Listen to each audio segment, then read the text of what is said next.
చేపల కర్రీ అయితే మా అమ్మగారి దగ్గర నేర్చుకున్నానండి. మా అమ్మ చేసినట్టుగా చేస్తాను టేస్టీగా.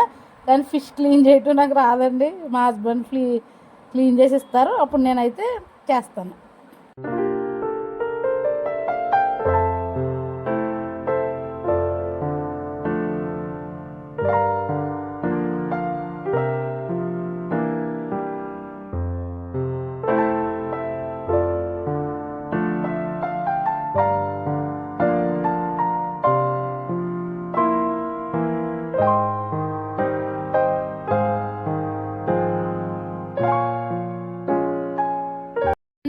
అందరూ ఎలా ఉన్నారు? నేను చాలా చాలా బాగున్నా, మీరు కూడా బాగున్నారని అనుకుంటున్నాను. టేస్టీ కట్టి పరిగెల కర్రీతో అయితే మేము ముందుకు వచ్చేసాను. ఇప్పుడు దాని ప్రాసెస్ ఏంటో చూద్దామండి. మొదటగా ఈ క్లీన్ చేసి పెట్టుకున్న కట్టి చేపల్లో కొంచెం సాల్ట్,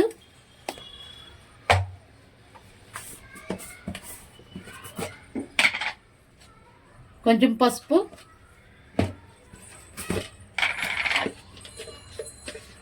కొంచెం కారం,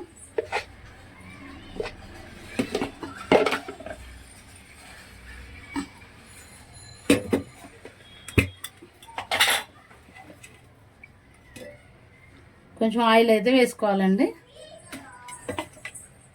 వేసుకున్న తర్వాత ఇవి అవన్నీ కలిసేలాగా ఇట్లా పెట్టుకోవాలి. కాసేపు అలా వదిలేస్తే బాగా ఉప్పు, కారం, పసుపు, ఆయిల్ ఇవన్నీ ఫిష్కి అంటుకుంటాయి బాగానే. ఇలా వదిలేసి కూర ప్రాసెస్ చూద్దాం. కట్టి చేపలు అయితే ఇలాగా మ్యాగ్నేట్ చేసి పెట్టుకున్నానండి. దీనికి కావాల్సిన మసాలాలు అయితే ఇలా రెడీ చేసుకుంటున్నాను. ఇవన్నీ మసాలాలన్నీ వేయాలి. కట్టి చేపలు అయితే ఇలా మ్యాగ్నేట్ చేసి ఉప్పు, కారం, నూనె వేసి పెట్టుకున్నాను. ఇవన్నీ కావాల్సిన మసాలాలు అయితే ఇవి: వెల్లుల్లిపాయలు, దాల్చిన చెక్క, జీలకర్ర, ధనియాలు, కొంచెం గసగసాలు రెడీ చేసి పెట్టుకున్నాను. ఆనియన్స్ ఏమో ఇలా కట్ చేసి పెట్టుకున్నాను. ఈ ఆనియన్స్లో ఇవన్నీ వేసేసి మిక్సీ పట్టేసుకుంటాను. దీనికి కావాల్సిన మసాలా ఇదన్నమాట. ఇదిగోండి ఇలా అయితే మెత్తగా మిక్సీ పట్టుకున్నాను మసాలాలను అయితే. ఇదిగోండి కరివేపాకు రెడీ చేసుకున్నాను, పచ్చిమిరపకాయలు ఇవి. ఇప్పుడు కూర ప్రాసెస్ ఏంటో చూసేద్దాం. పచ్చిమిరపకాయలను అయితే ఇలా మధ్యలోకి చీరి పెట్టుకోవాలండి. చాలా టేస్ట్గా ఉంటుంది. ఫిష్లో పచ్చిమిరపకాయ తింటే చాలా బాగుంటుంది. ఎప్పుడు పడేయొద్దు, తినండి, మంచిగా ఉంటుంది. ఇదిగోండి ఈ విధంగా కట్ చేసి పెట్టుకున్నాను పచ్చిమిరపకాయలు, కరివేపాకు. ఇవి 1 కిలో ఫిష్కి నేను తయారు చేసుకుంటున్నానండి. ఇవన్నీ ఇవి 1 కిలో ఫిష్. ఇదిగోండి ఒక నిమ్మకాయ సైజు అంత చింతపండు అయితే నానబెట్టి పెట్టుకున్నాను. చింతపండు చాలా వేస్తే చాలా టేస్ట్గా ఉంటుంది. మీరు ఎప్పుడైనా పచ్చి చింతకాయలు దొరికినా కూడా పచ్చి చింతకాయలు ఉడకబెట్టేసి ఆ పులుసు వేసినా కూడా చాలా బాగుంటుందండి చేపల కూర. నేనైతే ఇప్పుడు అవి నాకు అవైలబుల్గా లేవు కాబట్టి నేను చింతపండు అయితే వేసుకుంటున్నాను. ఇప్పుడైతే కట్టి చేపల కర్రీ ప్రాసెస్ చూసేద్దామండి. కర్రీ అయితే నేను స్టార్ట్ చేస్తున్నాను. స్టవ్ అయితే వెలిగించుకుంటున్నాను. స్టవ్ అయితే వెలిగించుకుని బాండి అయితే పెట్టేసుకుంటున్నానండి. వీడియో స్కిప్ చేయకుండా చూడండి. వీడియో స్కిప్ చేయకుండా చూస్తేనే మీరు టేస్టీ చేపల కర్రీ రెడీ చేసుకుని తినగలరు. చాలా టేస్ట్గా ఉంటుంది. కామెంట్ బాక్స్లో కామెంట్ చేయండి మీరు కూడా రెడీ చేసుకుని ఎట్లా ఉందో. ఓకేనా?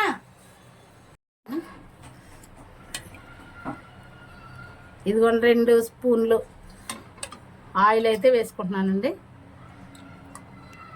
మీకు ఎంత అయితే అవసరమో అంత ఆయిల్ అయితే వేసుకోండి. ముందుగా రెడీ చేసి పెట్టుకున్నాను కదండి మసాలా, ఉల్లిపాయ అన్ని మసాలా రెడీ చేసి పెట్టుకున్నాను కదా, ఇదైతే ఇందులో వేసేస్తున్నాను. ఇది నూనెలో వేగితే బాగుంటుంది. నూనెలో వేస్తాం. కరివేపాకు, పచ్చిమిరపకాయలు రెడీ చేసుకున్నాను కదా, అవి కూడా ఇందులో వేసేస్తాం.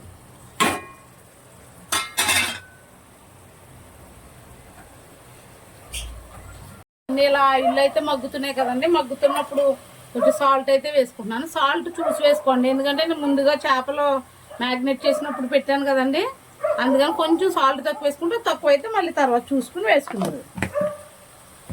తర్వాత కొంచెం పసుపు అయితే వేస్తున్నాను. చేపల కూరలో కొంచెం కారం ఎక్కువైతేనే టేస్ట్గా ఉంటుందండి. కారం తక్కువైతే బాగోదు. కొంచెం కారం, నేను కారపొడి కూడా ఊరి దగ్గర నుంచి తెచ్చుకుంటానండి. ప్యాకెట్ కారం అసలు యూజ్ చేయం మేము.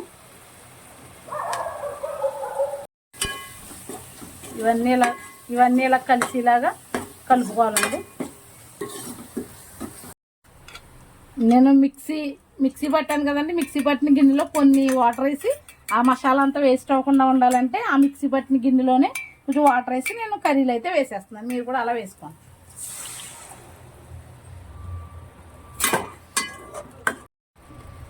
అసలైన ప్రాసెస్లోకి వచ్చానండి. ఇది కొంచెం బాగా ఆయిల్ పైకి వచ్చింది కదా, ఆయిల్ పైకి వచ్చిన తర్వాత మనం ఒక్కొక్క చేప అందులో వేసేసుకోవాలి. అలా వేసుకుంటే విరిగిపోకుండా చక్కగా ఉంటాయి అన్నమాట. మనం కలిపేయకూడదు, జాగ్రత్తగా వేసుకోవాలి.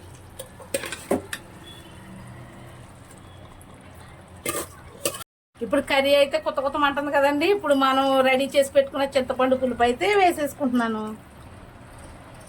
చింతపండు పులుపు వేసిన తర్వాత అసలైన టెక్నిక్ ఉంటుందండి. ఆ టెక్నిక్ని ఫాలో అప్ చేసుకుంటేనే మీరు చేపల కూరగా తినగలరు, లేకపోతే విరిగిపోతుందండి. దీన్ని ఇలా బట్ట పట్టుకుని ఇట్లా ఇలా అంటే మొత్తం చేపల కర్రీ ఆ చింతపండు పులుపులో చక్కగా కలిసిపోతుంది.